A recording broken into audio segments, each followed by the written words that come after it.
In the previous video, we spent some time talking about the pressures on government, specifically as it relates to radical movements and the social impact of the French Revolution. What we're going to do in this lesson is focus on the pressures of government, but specifically not the revolution in France, but the impact that the Napoleonic Wars had on Great Britain instead. So the specification requires that we know about the political, economic, social impact of the Napoleonic Wars, the condition of Britain by 1812. Now, we can see that by 1812, Britain had endured nearly 2 decades of continuous conflict. This is primarily due to the Napoleonic Wars, specifically between 1803 and 1815.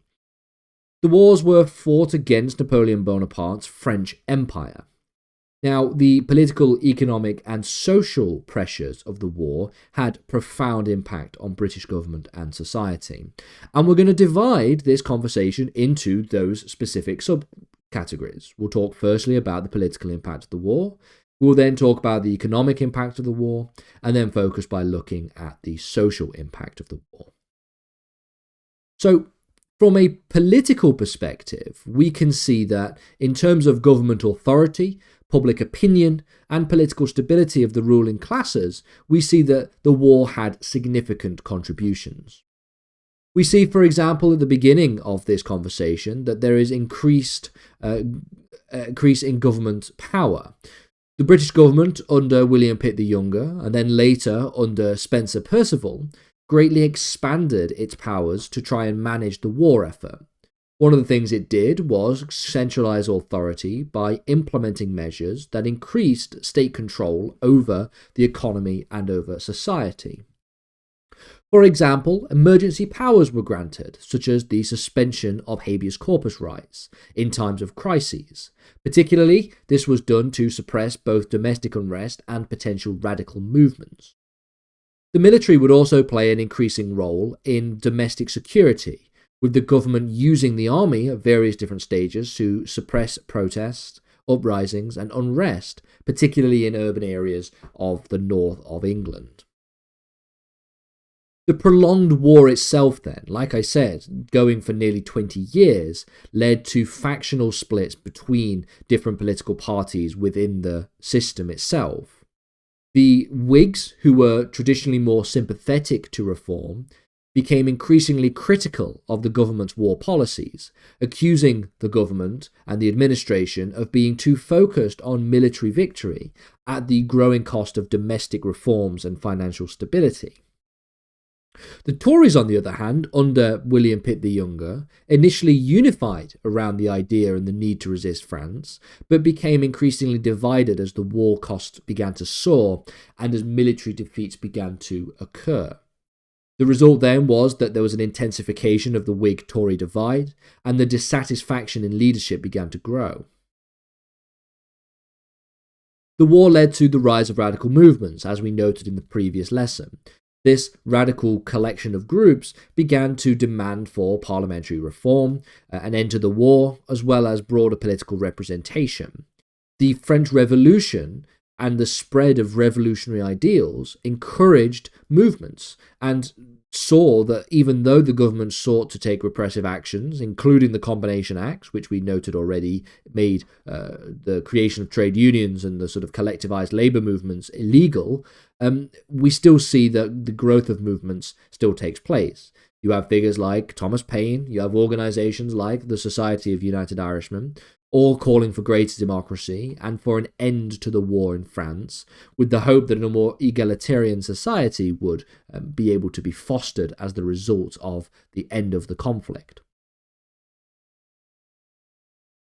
Although the government faced political pressure from radicals, the monarchy under George III and the aristocratic class largely maintained their control over the political system. But ultimately, as the economic costs of the war began to increase, and we start to see increasing public opposition to the war, there was further and further demands for reform by 1812, especially as the war weariness began to take root within the public zeitgeist. In terms of the economic impact of the war, the economic burden of the Napoleonic Wars weighed heavily on Britain by 1812. This had far-reaching consequences for both the national economy and for the living conditions of the population. War financing, the way in which the British society, the British government, was going to actually pay for the war, became a very important and prominent issue. As the war soared, public debt began to soar with it. British government financed the war through a combination of tax increases, borrowings, and the issuance of what became known as war bonds. By 1812, for example, Britain's national debt had reached unprecedented levels, hitting a peak of around £500 million. This is the equivalent to several times the country's gross domestic product. Loans from bankers and investors provided some immediate funding for the military effort, but the long-term consequences were severe, often contributing to inflation and the reliance of foreign credit that they would have to eventually pay back, increasing again public debt.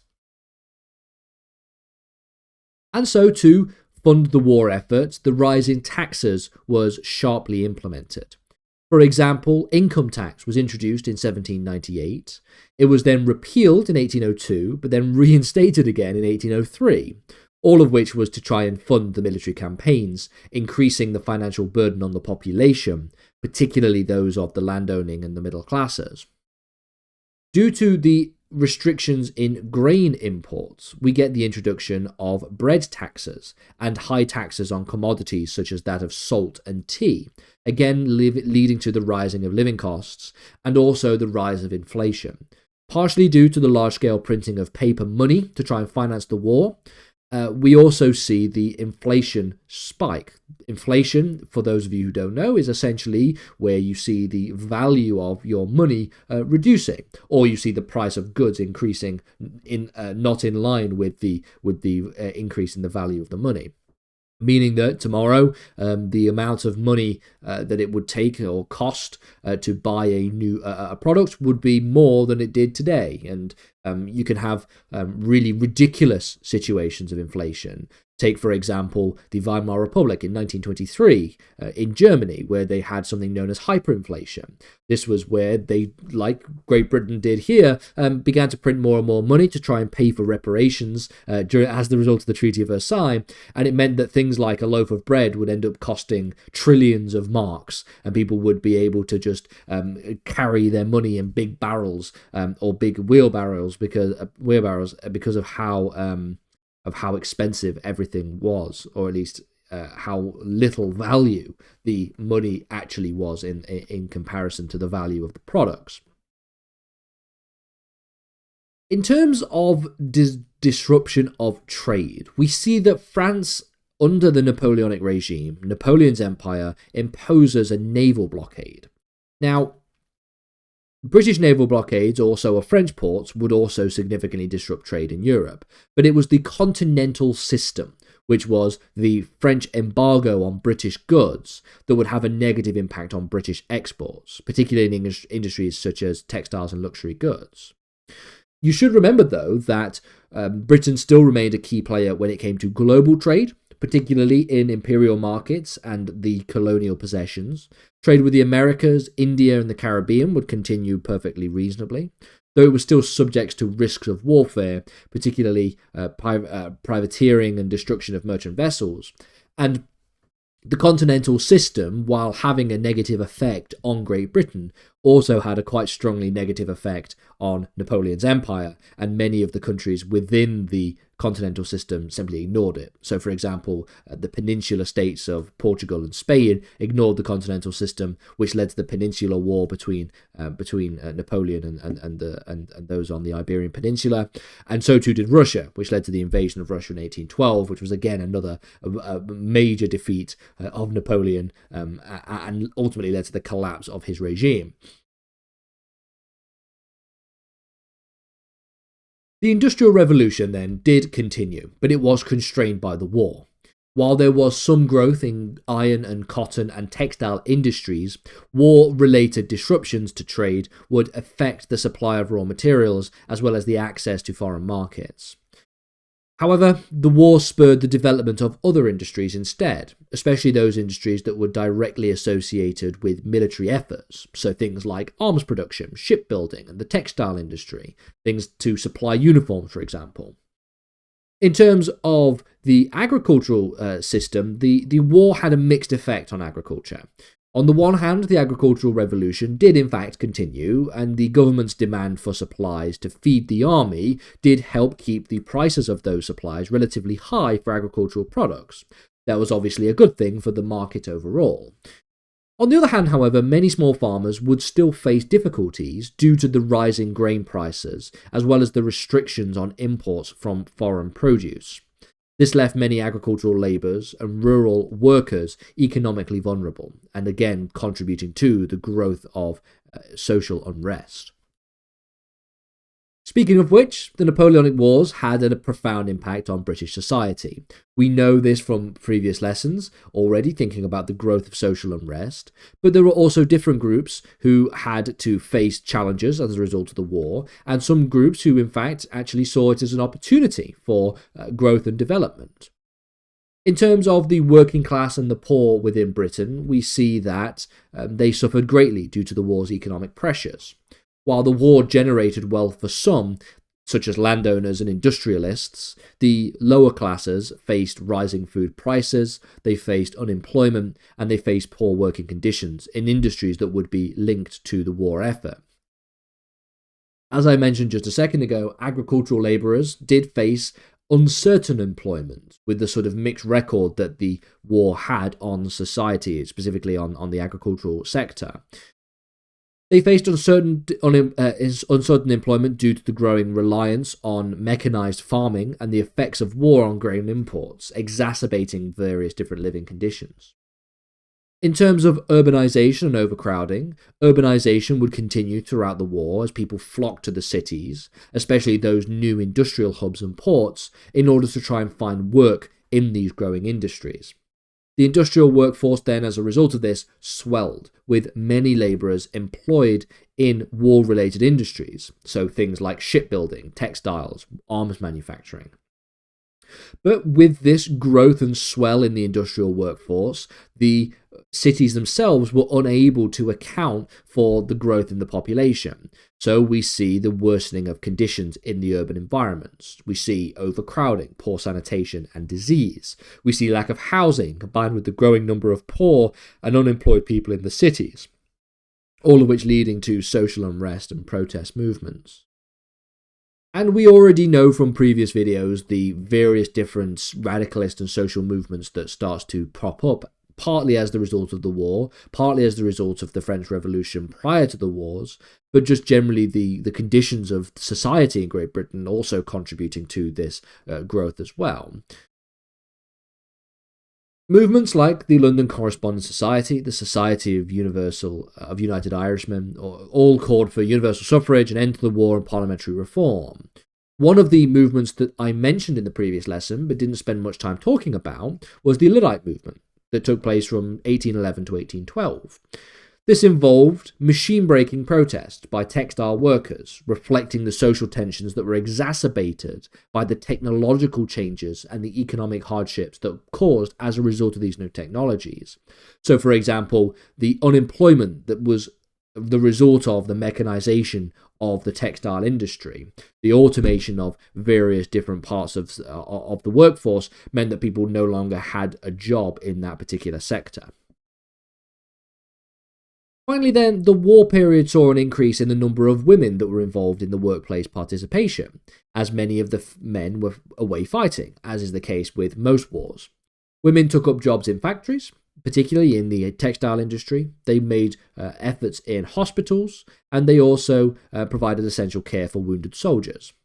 The welfare state, in terms of public health and care for the wounded, was also expanded during the war, although these efforts were limited, as you would probably imagine, by financial constraints. So really, if we were to conclude this first chapter on the industrialization and the people module, we can see that there are various different conclusions we can draw. We can see a mixture of exhaustion, financial strain, and social discontent as we see Britain try to continue to resist Napoleon's forces in Europe. We see that economic conditions were quite dire, with a skyrocketing debt, high inflation, and economic hardship. Much of the British economy was in very dire straits. But we should still make it very clear that the British economy was more robust than that of France, due to its control of global trade networks. For those of you who are studying the France in Revolution module, you will eventually get to looking at essentially this exact period of time, but from the perspective of the French Empire, from the perspective of Napoleon, and you would be interested to know that the continental system, for example, the blocking and the embargoing of British trade had a dire effect on the French as well as it did on the British. And so ultimately, the robust nature of the British economy was far stronger than that of the French. We see that from a societal perspective, social unrest is prevalent, particularly in industrial towns and rural areas where the conditions of the working classes were most affected by the war. We see growing calls for parliamentary reform, of which we will see quite a lot of changes taking place as we start going deeper and deeper into this module and into the history as we go into the 1800s. And then finally, from a political perspective, the government was probably seen as relatively stable. We do see a rise of radical movements, but we do see things like the Combination Acts trying to quell those radical movements by making things like unionizing illegal. But ultimately, the government was under pressure to address both internal reform and to try and manage the external military conflict. And with all this being said then, the next module, the next chapter of this module, will look at government and a changing society. This examines the history of Great Britain from 1812 to 1832. And we'll begin in the next lesson by looking at Lord Liverpool, the Corn Laws, and other pieces of legislation, as well as the attitudes to reform and repression, the growth of the economy, and the repeal of the Combination Acts that we saw in this lesson and in previous lessons as well.